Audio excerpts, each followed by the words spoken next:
చేస్తాం. అయితే మీరు ఒక్క విషయం ఆలోచించండి. ఇటువంటి మహాపురుషుల జీవితాల్లో ఒక గొప్ప విశేషం ఉంటుంది. గొప్ప తపస్సు చేశారు మహాస్వామి. శివాస్థానంలో వారు చేసినటువంటి తపస్సు అనన్య సామాన్యం.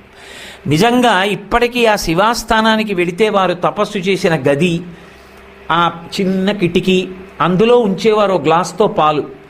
మరునాటికి పాలలా ఉండిపోతే తాగనట్టు, ఖాళీగా ఉంటే త్రాగినట్టు, అంతే. రోజుల తరపడి సమాధి నిష్టలో అలాగే ఉండేవారు. అంత తపస్సు చెయ్యగా సమస్త శక్తులు జ్ఞానంతో పాటుగా వస్తాయి. ఈ మాట మీరు చాలా జాగ్రత్తగా పట్టుకోవాలి. నేను ఇప్పుడు అంటున్న మాట యథాలాపంగా వినకండి. సమస్తమైన సిద్ధులు జ్ఞానంతో పాటుగా వస్తాయి. తపస్సే ఆలంబనం. అందుకే ఈ సృష్టికి ప్రారంభం అంతా ఎక్కడ అంటే తపస్సుతోటే. మీరు భాగవతం చదివితే మొట్టమొదట ప్రళయజలాలలోంచి శ్రీ మహావిష్ణువు తన సంకల్పం చేత నాభికమలంలోంచి చతుర్ముఖ బ్రహ్మని సృజించాడు. నీటి మీదకి వచ్చి బ్రహ్మగారు చుట్టూ చూశాడు. అయోమయం, ఎవ్వరు లేరు, కటిక చీకటి, నీళ్లు. తామర తూడులో వెనక్కి వెళ్ళి చూశాడు, ఏమీ కనపడలేదు. తను వెతికితే దొరుకుతాడా? ఎందుకు వచ్చినట్టు నేనెవరు, ఏం చెయ్యాలి, ఏమిటి చీకటి, ఏమిటి నీళ్ళని అనుమానం వచ్చింది. తప తప తప అని 3 మాటలు వినపడింది. తపస్సు చేశాడు. నారాయణ దర్శనం ఇక్కడై. అప్పుడు అర్థమైంది తాను ఎందుకు వచ్చాడో. సృష్టి ప్రారంభం చేశాడు. అంటే అసలు సమస్త శక్తులు దేనికి వశపడతాయి అంటే తపస్సు చేత. తపస్సు అంటే అన్ని వేళలా ముక్కు మూసుకుని కూర్చోమ్మని కాదు సుమండి. శృణ్వంతపః. 2 గంటలు మీరు తదేక దృష్టితో వింటున్నారనుకోండి, మీ పక్క నుంచి ఓ పిల్లపాం వెళ్ళిపోయింది, మీకు తెలియదు. అది వచ్చినట్టు తెలియదు, వెళ్ళిపోయినట్టు తెలియదు. మీ దృష్టి అంతా కూడా ఆ విషయం మీద నిలబడిపోయింది వినడంలో. ఆ చెవులతో జుర్రుకుంటున్నారు, అంతే. అదే తపస్సు. ఒక మూర్తి దగ్గర కూర్చున్నారు, ఆపాదమస్తకం చూడడంలో కన్నులతో జుర్రుకుంటూ మరిచిపోయారు. బాహ్య ప్రపంచాన్నంతటినీ విస్మరణ పొందారు. అది తపస్సు. పోతన గారు భాగవతం చేస్తూ విష్ణు దర్శనమైన అదితి యొక్క విశేషాన్ని వర్ణిస్తూ ఓ మాట అంటారు.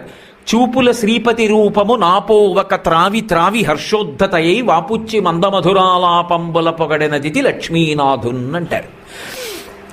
ఆ అదితి ఎదురుగుండా విష్ణువు కనపడితే తన చూపులతో జుర్రేసుకుంది ఆయన రూపాన్ని. పాయసం బాగుంటే నోటితో జుర్రుకుంటారు, కళ్ళతో జుర్రుకుంటారా?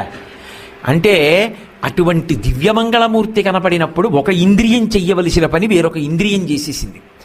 ఆవిడికి అన్నీ మర్చిపోయింది, మాట్లాడడం కూడా మర్చిపోయింది. నోటి వెంట మాటలు కూడా రాలేదు. మాటలు రాక నిలబడిపోయింది. ఆవిడికి మాటలు రావట్లేదన్న విషయాన్ని స్వామి గమనించి ఆవిడ కోరిక తీర్చారు, అది వేరు విషయం. కానీ మరి భగవద్దర్శనమునందు ఆ తపస్సు యందు నేను ప్రతిపాదిస్తున్నది ఏమిటంటే అలా చూడడంలో తపస్సు. కన్నులతో ఆ మూర్తిని చూస్తూ బాహ్యాన్ని మరిచిపోయారనుకోండి తపస్సు. వింటూ అలా ఉండిపోయారనుకోండి తపస్సు. విశ్వనాథ సత్యనారాయణ గారి శ్లోకాలు వినేటప్పటికీ సమాధిలోకి వెళ్ళిపోయారనుకోండి తపస్సు. ఒక పద్యం చదువుతూ ఉండగా మీకు 2వ పద్యం కనపట్టలేదని గుర్తొచ్చి ఎందుకు కనపట్టలేదు అంటే, నా కన్నుల వెంట ఆనంద బాష్పాలు రాలి, కన్నుల నిండా నీరు నిండి నాకు తర్వాత పుట కనపట్టలేదని గుర్తొచ్చి కళ్ళతోడు తీసి కళ్ళు తుడుచుకుని ముక్కంబట నీళ్లు కారితే బయటికి వెళ్ళి చీది వచ్చి కాసేపు అలా ఉండిపోయి పటికి బెల్లం తిన్న నోరు తీపితనం వదలనట్టు చదివిన భాగంలో రమించిన మనస్సు పైకి రాక ముందుకెళ్ళకపోతే మీరు చదివిన ఘట్టాన్ని లోపల స్మరించి దర్శిస్తూ నిలబడిపోయినటువంటి ఆ కొంతసేపు తపస్సు.